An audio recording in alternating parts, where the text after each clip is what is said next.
बिस्मिल्लाहिर्रहमानिर्रहीम। आज तक के मुअज़्ज़ज़ नाज़रीन अस्सलामु अलैकुम। अब किस्त 43 मुलाहिज़ा फरमाएं। हम दरवाजे में दाखिल होना ही चाहते थे कि अंदर से आने वाला एक आदमी थाई वांग से टकरा गया। वो शायद बहुत उजलत में था। थाई से टकराकर वो भी लड़खड़ाया और थाई भी लड़खड़ा गई और फिर वो दोनों चिकने फर्श पर फिसलते हुए दम से नीचे गिर गए। सफेद सूट में मलबूस वो शख्स बड़ी फुर्ती से उठ गया और मादरत करते हुए थाई वांग की तरफ हाथ बढ़ा दिया। मैं चीखते उसकी तरफ बढ़ा और फिर रुक गया। मेरी नजरें उस शख्स के चेहरे पर मरकूज थी। वो चीफ फांग था। चीफ फांग ने मेरी तरफ देखा और फिर सॉरी मिस्टर कहते हुए थाई की तरफ मुतवज्जो हो गया और उसे सहारा देने के लिए फिर हाथ आगे बढ़ा दिया। सॉरी मैडम, मैं जल्दी में था, तुम्हें देख नहीं सका, चोट तो नहीं लगी? नहीं, थाई ने कहा। यह कहते उसका हाथ पकड़ लिया और उठकर खड़ी हो गई। चीफ फांग का हाथ अपने हाथ में लेते हुए उसके पूरे बदन में सनसनी की एक लहर सी दौड़ गई थी। यह हमारा बदतरीन दुश्मन था और हम सोच भी नहीं सकते थे कि इस तरह एक दूसरे के आमने सामने और इतना करीब आ जाएंगे। चीफ फांग ने एक बार फिर मेरी तरफ देखा और मादरत करता हुआ तेजी से बरामदे की सीढ़ियों की तरफ बढ़ गया। ये बदतमीज कौन था? मैंने दरबान की तरफ देखते हुए कहा। लोगों को ऐसी जगह पर उठने बैठने की तमीज नहीं रही, सब आदाब भूल गए हैं। ये मिस्टर चीफ फांग है सर, दरबान ने कहा। मास्टर पेड्रो के दस्ते राज समझे जाते हैं। ये मास्टर पेड्रो कौन है? कोई बहुत बड़ा मार्शल आर्टिस्ट? मैंने दरबान को घूरा। हैरत है, आप मास्टर पेड्रो को नहीं जानते? दरबान ने कहा। उसे बैंकॉक का सबसे ताकतवर आदमी समझा जाता है। शहर के बड़े बड़े गुंडे और बदमाश उसके सामने सर झुकाते हैं। बड़े बड़े सरमायादार और पुलिस के आला अफसरान उसका नाम सुनकर ही कांपने लगते हैं। ओह, तुम कहना चाहते हो कि पेड्रो कोई बहुत बड़ा बदमाश है? मैंने कहा। क्या ये रेस्टोरेंट उसकी मलकियत है? उसकी मलकियत तो नहीं, लेकिन उस जैसे तमाम बड़े रेस्टोरेंट, होटल और नाइट क्लब उसके कंट्रोल में है। उसकी मर्जी के बगैर कोई होटल या नाइट क्लब अपना कारोबार जारी नहीं रख सकता। लेकिन मैंने तो सुना था कि टाइगर को जेर जमीन दुनिया का बादशाह समझा जाता है। मैंने कहा। टाइगर तो अपने एक दुश्मन के हाथों मारा गया सर।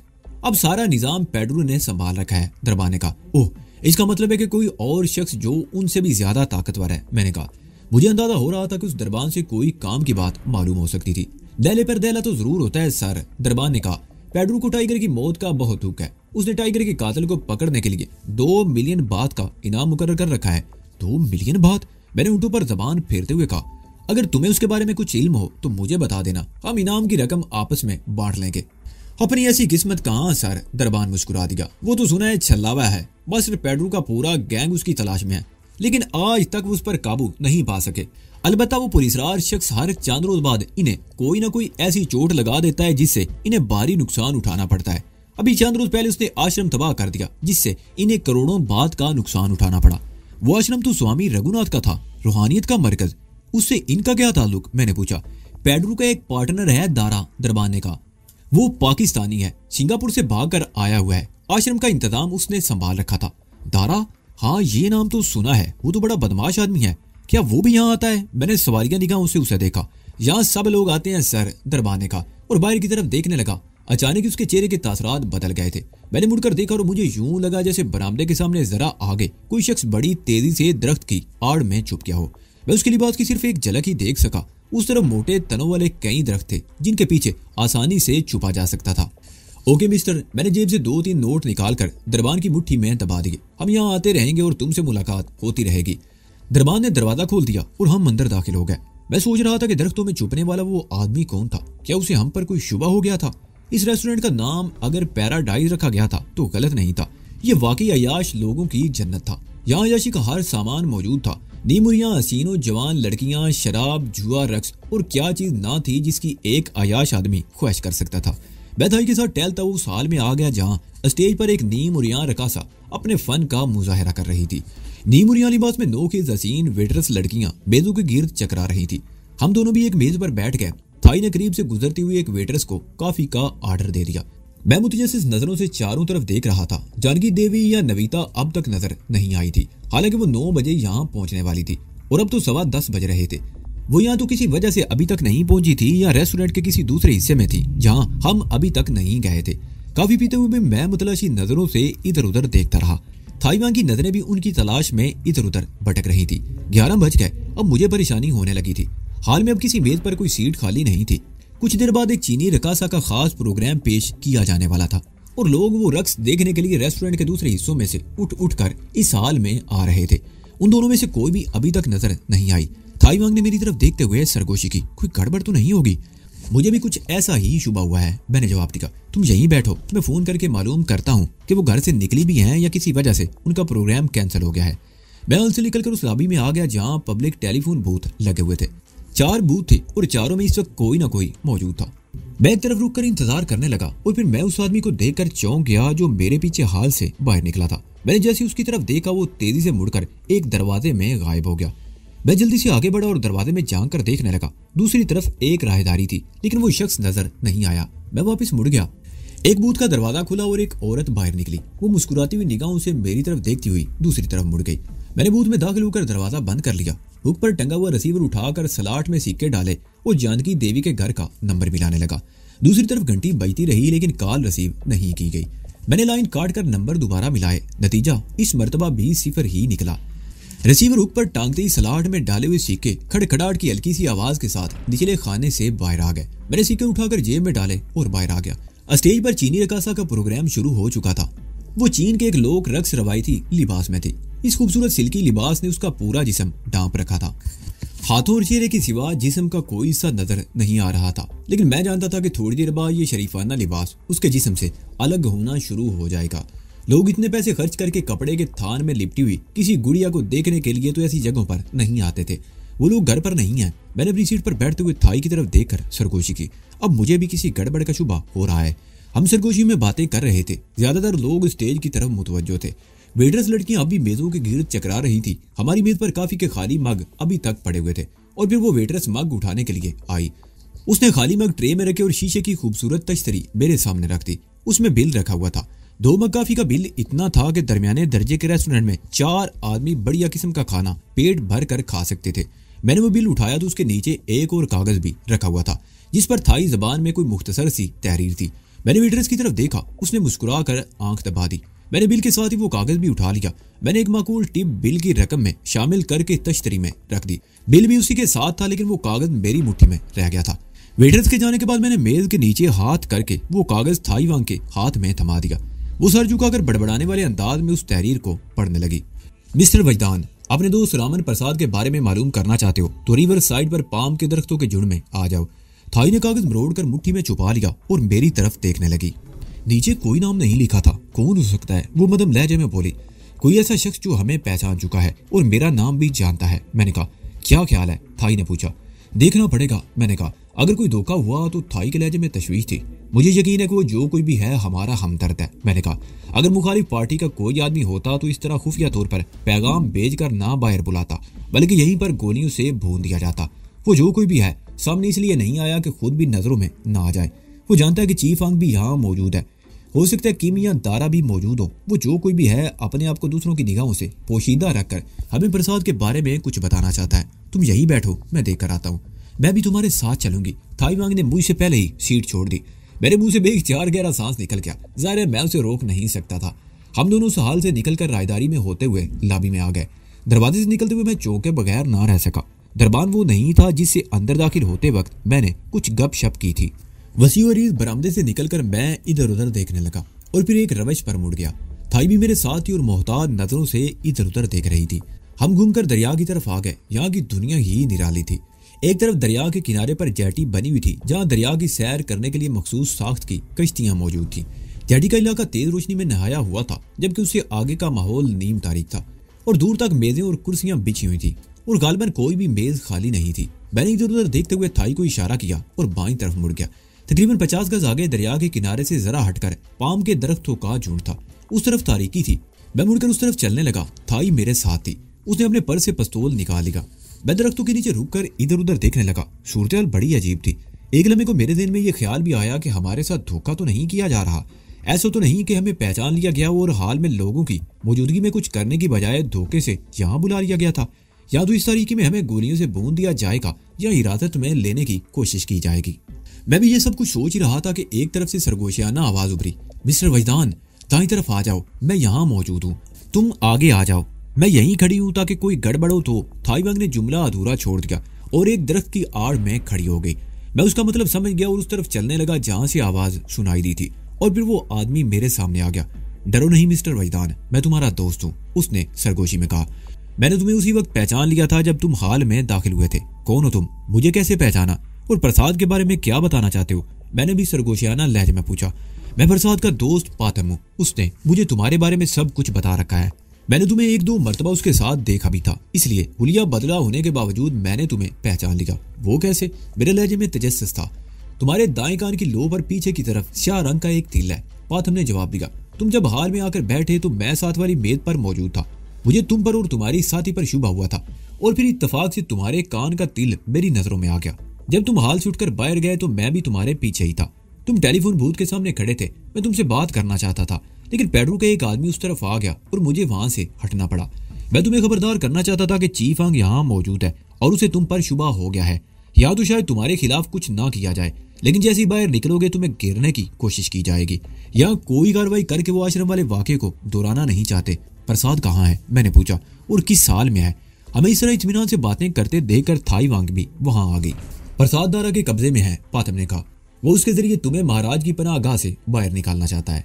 प्रसाद ने अभी तक जबान नहीं खोली और मुझे यकीन है कि वो जान तो दे देगा, मगर तुम्हारे खिलाफ कोई साजिश कामयाब नहीं होने देगा।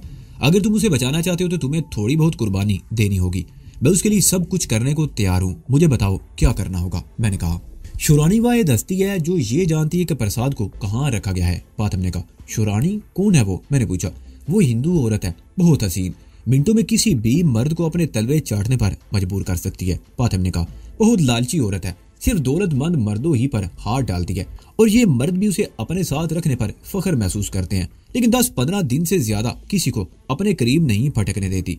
उसे निचोड़ कर रख देती है और फिर किसी दूसरे को फांस लेती है, बल्कि मर्द खुद भी उसके जाल में फंसने के लिए अपनी बारी के इंतजार में रहते हैं। ये शुरानी वो तो नहीं जो कुछ अरसा पहले सैलूम रोड पर हॉलीडे इन क्राउन प्लाजा होटल के सामने वाली बिल्डिंग में मसाज पार्लर चलाया करती थी? थाई वांग ने पहली मर्तबा गुफ्तगू में हिस्सा लेते हुए कहा। हाँ वही है, पातम ने कहा। 7-8 महीने पहले उसने मसाज पार्लर फरोख्त कर दिया था। उन दिनों शहर के एक बहुत बड़े जोरी से उसके ताल्लुकात अस्तवार हो गए थे और उस जोरी को पसंद नहीं था कि उसकी महबूबा मसाज पार्लर चलाए। उसने शुरानी को शहर के महंगे तरीन रिहायशी इलाके में एक बंगला भी खरीद कर दिया, लेकिन 2 महीने बाद शुरानी ने उस जोरी को हरी झंडी दिखा दी। उस जोरी को शुरानी से कुछ मिला नहीं, ये अलग मसला है, लेकिन शुरानी ने उसकी चंद रोज दोस्ती से खूब फायदा उठाया। वो उसके साथ आला सोसाइटी में मूव करने लगी थी और जोरी से कहीं ज्यादा दौलतमंद लोगों से उसके ताल्लुकात हो गए थे। शुरानी उन लोगों से दौलत समेटती रही और बिलाखिर दारा से टकरा गई। आजकल वो उसके साथ देखी जा रही है। सब लोग जानते हैं कि दारा पेड्रो का आदमी है, इसलिए कोई शख्स भी अब शुरानी के करीब जाने की कोशिश नहीं करता। आम ख्याल ये है कि शुरानी अब खुद दारा के चुंगल में फंस गई है, वो उसे पीछा नहीं छुड़ा सकेगी। तुम कहना क्या चाहते हो? मैंने उलझी हुई नजरों से उसे देखा। शुरानी को मालूम है कि प्रसाद को कहाँ रखा गया है, पातम ने कहा। अगर कोशिश की जाए तो उसे तोड़ा जा सकता है। तुम्हारा मतलब है पैसे का लालच देकर? वो छोटी मोटी रकम के लालच में आने वाली नहीं। अलबत्ता 2 मिलियन बात के चक्कर में वो अगर ना सिर्फ प्रसाद के बारे में बता सकती है, बल्कि उसे दारा के बारे में भी मालूम किया जा सकता है। वो कैसे? मैंने उलझी हुई नजरों से उसे देखा। एक मंसूबा है मेरे जहन में, पातम ने कहा और फिर अपना मंसूबा बताने लगा। आखिर में कह रहा था, इस तरह ना सिर्फ प्रसाद की जान बचाई जा सकती है, बल्कि दारा और पेड्रो के बहुत से राज भी मालूम किए जा सकते हैं। तुम्हारी बात समझ में आती है, लेकिन इस मंसूबे पर अमल 1-2 दिन बाद ही हो सकता है। प्लानिंग करनी पड़ेगी। इस वक्त में जो परेशानी है वो ये है कि हमारी 2 दोस्त यहाँ आई थी, वो दिखाई नहीं दे रही थी। उनमें एक को तो शायद तुमने प्रसाद के साथ भी देखा होगा, वो नवीता। पातम जल्दी से बोला। मैं उसे अच्छी तरह जानता हूँ। उसके साथ एक और खूबसूरत औरत भी थी, लेकिन वो तुम लोगों के आने से थोड़ी देर पहले एक आदमी के साथ यहाँ से चली गई थी। वो शायद नवीता का दोस्त था। ओह, मैं चौंक गया। क्या तुम उसका हुलिया बता सकते हो? वो कदरे बारी बरकम और रदेड़ उम्र आदमी था, पातम ने कहा। और फिर उसने जो हुलिया बताया उससे मुझे समझने में देर ना लगी कि वो शांग था, जो उस रात को सार रोड वाले बंगले में दारा और टाइगर से हीरोइन के बिजनेस के सिलसिले में कोई डील करने आया था। बेचारी महिला उसी रात दारा के हाथों मारी गई थी और टाइगर हमारे काबू में आ गया था। मुझे उन दोनों की खैरियत खतरे में नजर आने लगी। तुम मुझे अपना फोन नंबर दो, मैं कल किसी वक्त तुमसे राब्ता करूंगा, मैंने कहा। पातम ने जेब से एक विजिटिंग कार्ड निकालकर मुझे दिया। ये मेरे वर्कशॉप का फोन नंबर है। मेरी रिहाइश भी वर्कशॉप के अकबी हिस्से में है, उसने कहा। लेकिन अब तुम लोग जाने के लिए गेट वाला रास्ता इस्तेमाल नहीं करोगे। चीफ आंग को तुम पर शुबा हो गया है। जिस दरबान से तुमने बातें की थी उसे भी वहां से हटा दिया गया है। चीफ आंग ने उसे मालूम कर लिया होगा कि तुमने उससे क्या बातें की थी। उसका शुबा यकीन में बदल गया होगा। जैसा कि मैंने पहले भी कहा था कि वो यहाँ कुछ नहीं करेंगे, अलबत्ता बाहर निकलते ही तुम्हें घेर लिया जाएगा। मैंने यहाँ से तुम्हारी वापसी के लिए एक और बंदोबस्त कर रखा है, मेरे साथ आओ। हम दरख्तों में उसके पीछे चलते हुए दरिया के किनारे पर पहुंच गए। उस तरफ रोशनी का इंतजाम नहीं था, लेकिन जेटी पर जलने वाले बल्बों की मदम सी रोशनी यहाँ तक पहुंच रही थी। किनारे के साथ एक छोटी मोटर बोट खड़ी थी जिस पर 4 आदमी बैठ सकते थे। बोट की रस्सी किनारे पर लगे हुए एक आईनी हुक से लगी हुई थी। बैठो, पातम ने रस्सी खोलते हुए कहा। किनारे के साथ साथ सफर करते हुए हम वाट अरुण के करीब बोट छोड़ देंगे। वो महफूज इलाका है, वहां से किनारे पर जाकर तुम लोग किसी भी तरफ जा सकते हो। मेरे दिन में एक लम्हे को ये ख्याल आया कि कहीं हमें किसी जाल में फंसाने की कोशिश तो नहीं की जा रही। खुशकी पर तो हम अपना दिफा कर सकते थे, इधर उधर निकल सकते थे, लेकिन अगर दरिया में घेर लिए गए तो हमारे लिए बचाव का कोई रास्ता नहीं रहेगा। लेकिन मैंने इस खदशे को जहन से झटक दिया। पातम ने प्रसाद के बारे में कुछ ऐसी बातें बताई थी जो सिर्फ उसका दोस्त ही जान सकता था। मैंने पहले थाईवान को सहारा देकर कश्ती में बैठने में मदद दी और फिर खुद भी सवार हो गया। पातम भी रस्सी समेट कर सबसे पिछली सीट पर इंजन के करीब बैठ गया और बटन दबाकर इंजन स्टार्ट कर दिया। इंजन की आवाज अगरचे बहुत हल्की थी, लेकिन सन्नाटे में दूर तक सुनी जा सकती थी। बोट हरकत में आकर पहले दरिया की गहराई की तरफ बढ़ी, फिर दाईं तरफ मुड़ गई। दरिया के दोनों किनारों पर बिल्डिंगों पर लगे हुए न्यूज साइंस की रोशनियां पानी में झिलमिला रही थी। चंद सेकंड बाद ही एक और आवाज सुनकर मैं चौंक गया और मुड़कर उस तरफ देखने लगा जिधर से आवाज आई थी, और फिर मेरे दिल की धड़कन तेज हो गई। जेटी के आसपास बादबान वाली कश्तियां खड़ी थी और एक मोटर बोट उनके गिर्द घूमती हुई आगे निकल रही थी। वहां तेज रोशनियां थी। मोटर बोट पर बैठा हुआ आदमी साफ नजर आ रहा था। फासला होने की वजह से उसका चेहरा अगरचे दिखाई नहीं दे रहा था, लेकिन सफेद सूट देखकर मुझे समझने में देर ना लगी कि वो कौन हो सकता था। पाथम, मैंने कहा, वो बोट हमारी तरफ आ रही है और उसमें सवार वो शख्स चीफ वांग है। पाथम ने मेरा जुमला मुकम्मल कर दिया। उसने भी उस बोट को देख लिया था। तुम फिक्र मत करो बास, वो हम तक नहीं पहुंच सकेगा। पाथम ने थ्रोटल खींच लिया। बोट को एक जबरदस्त झटका लगा और वो दरिया की लहरों पर उछलने लगी। थाई ने बड़ी मजबूती से सीट के किनारों को पकड़ रखा था। वो बोट बड़ी तेजी से हमारे करीब आ रही थी। पाथम ने मेरी रफ्तार बढ़ा दी, लेकिन साफ लग रहा था कि हमारी बोट की रफ्तार दूसरी बोट से ज्यादा तेज नहीं थी, क्योंकि बीच का फासला बड़ी तेजी से सिमट रहा था। वाटरून ज्यादा दूर नहीं था। अगर हम किनारे पर चलते हुए भी जाते तो 10 मिनट से ज्यादा नहीं लगते। पाथम ने बोट का रुख किनारे की तरफ मोड़ दिया। वाटरून से पहले किनारे पर तारीकी थी, वो जगह खाली थी और पाथम कश्ती को उसी किनारे पर लगाना चाहता था। लेकिन मैं देख रहा था कि दूसरी बोट बड़ी तेजी से आगे बढ़कर हमारा रास्ता काटने की कोशिश कर रही थी। वो कश्ती बड़ी तेजी से करीब आ रही थी। थाईवांग ने पर्स में से पिस्तौल निकाल लिया। वो सीट पर जरा सा मुड़कर बैठ गई। दूसरी बोट बिल्कुल सामने आने की कोशिश कर रही थी। थाई ने गोली चला दी। ठीक उसी लम्हे हमारी बोट बड़ी तेजी से बाईं तरफ मुड़ गई। पाथम ने बड़ी फुर्ती से बोट को घुमाया था। अगर एक लम्हे की भी ताखीर हो जाती तो दोनों कश्तियों में तसादुम हो जाता। थाई की चलाई हुई गोली का हशर तो न जाने क्या हुआ था, लेकिन बोट को झटका लगने से थाई भी अपनी जगह से उछल पड़ी। उसके मुंह से चीख निकल गई और अपने आप को संभालने की कोशिश में पिस्तौल भी उसके हाथ से छूटकर दरिया में गिर गया। पाथम ने बड़ी तेजी से बोट का रुख मोड़ा। हम अभी किनारे से चंद गज दूर ही थे कि चीफांग की बोट हमारी बोट से टकराती हुई दरिया के किनारे पर चढ़ गई। हमारी बोट पानी में लट्टू की तरह घूम गई और फिर किनारे पर चढ़कर दूर तक कच्ची जमीन पर घिसटती चली गई। थाईवांग बुरी तरह चीख रही थी। ये गनीमत था कि टक्कर लगने के बाद या किनारे पर चढ़कर हमारी कश्ती उल्टी नहीं थी। थाई अपने आप को नहीं संभाल सकी। कश्ती रुकते ही वो झटका लगने से उछलकर बाहर गिरी। मैंने जल्दी से सहारा देकर थाई को उठाया और दूसरी बोट की तरफ दौड़ा। चीफांग की कश्ती एक छोटी दीवार से टकराकर रुकी थी। वो छलांग लगाकर बाहर आ गया और मुझ पर हमला करने के लिए पर तोलने लगा। मैं भी उसके सामने पहुंच चुका था। हम दोनों एक दूसरे पर हमला करने के लिए मौके की तलाश में थे और फिर पहल चीफांग ही ने की। उसने फ्रंट किक लगाने की कोशिश की। मैंने बाएं हाथ की कलाई से उसकी किक रोक ली और उसके साथ ही बड़ी फुर्ती का मुजाहरा करते हुए उस पर राइट फ्रंट किक लगाने की कोशिश की, मगर बिल्कुल मेरी तरह चीफांग ने भी मेरा ये हमला नाकाम बना दिया। उसके साथ ही उछलकर पूरी कुव्वत से राउंड हाउस किक लगा दी। राउंड हाउस किक मोए थाई की बड़ी खतरनाक किक कहलाती है। इसे आमतौर पर हरीफ की गर्दन या सर को निशाना बनाया जाता है, लेकिन चीफांग की किक मेरे बाएं कंधे पर लगी। मैं लड़खड़ा गया। उसने लेफ्ट किक लगाई, लेकिन मैंने उसका ये वार रोक दिया और बड़ी तेजी से घूमकर उसके सीने पर स्पिन किक लगा दी। वो लड़खड़ा कर पीछे हटा। मैंने एक और स्पिन किक लगाई। वो लड़खड़ा कर गिरा। मार्शल आर्ट में कोई बात हतमी तौर पर नहीं कही जा सकती। खास तौर पर दबाव में रहने वाला और पिटने वाला हरीफ अचानक कोई ऐसी हरकत कर सकता है जिससे बाजी पलट सकती है। इस वक्त भी वही हुआ। चीफांग जमीन पर गिर गया और मुझे तवक्को थी कि एक दो खाने के बाद वो हथियार डाल देगा, लेकिन मैंने जैसे ही किक लगाना चाहिए उसने बड़ी फुर्ती से मेरा पैर पकड़कर जोरदार झटका दिया। मैं एक पैर पर लहरा गया और दूसरे लम्हे उछलकर पुश्त के बल गिरा। मैंने उठने में देर नहीं लगाई। चीफांग मुझसे पहले ही संभल चुका था। हम एक बार फिर एक दूसरे के इरादों का अंदाजा लगाने की कोशिश कर रहे थे और फिर अचानक ही चीफांग ने लेफ्ट पंच लगाने की कोशिश की। मैंने बड़ी तेजी से बाएं हाथ से उसकी कलाई को गिरफ्त में ले लिया और उसके साथ ही ना सिर्फ उसके मुंह पर राइट पंच रसीद कर दिया बल्कि सीधे पैर से उसकी बाएं रान के अंदर की तरफ किक भी लगा दी। चीफ वांग बिलबिला उठा, लेकिन वो कोई अनाड़ी नहीं था कि शिकस्त तस्लीम कर लेता। अपने आप को संभालते हुए वो बड़ी तेजी से नीचे बैठता चला गया और इस तरह मैं उसके ऊपर से कलाबाजी खाता हुआ पुष्ट के बल पीछे की तरफ गिरा। लेकिन मैंने भी उठने में देर नहीं लगाई। चीफ वांग भी संभल चुका था। इस मर्तबा उसका अंदाज बड़ा जारहाना था। उसने अपनी जगह से खड़े खड़े एक पैर घूमकर स्पिन किक लगाना चाही, मगर मैं बड़ी फुर्ती से उसका ये वार बचा गया और फिर दूसरे हील में मुझे ये एहसास हो गया कि स्पिन किक उसने मुझे चकमा देने के लिए चलाई थी। उसका असल मकसद कुछ और था। इससे पहले कि मैं समझ सकता, उसकी थ्रस्ट किक पांव के नीचे की ऐसी ठोकर जो मध्य मुकाबले को धकेलने के लिए रसीद की जाती है, ये पुश किक भी कहलाती है। अगर अपने टारगेट पर बैठ जाए तो खासी मोहलक साबित होती है। मेरी टांग के पिछली तरफ घुटने पर जोड़ पर लगी और मैं लड़खड़ा कर ढेर हो गया। मैं फौरन ही संभल गया और चीफ वांग को मौका दिए बगैर इस मर्तबा मैंने हमले में पहल कर दी। मैं राउंड हाउस किक लगाने के लिए अपनी दाईं टांग को मखसूस अंदाज में हरकत दी।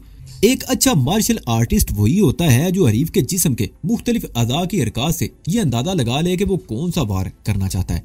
इसमें शुबा नहीं कि चीफ वांग बहुत अच्छा मार्शल आर्टिस्ट था। उसने मेरे इरादे को समझ लिया था, लेकिन उससे अंदाजे की जरा सी गलती हो गई। वो समझा था कि मैं उसकी गर्दन या सर पर किक लगाऊंगा।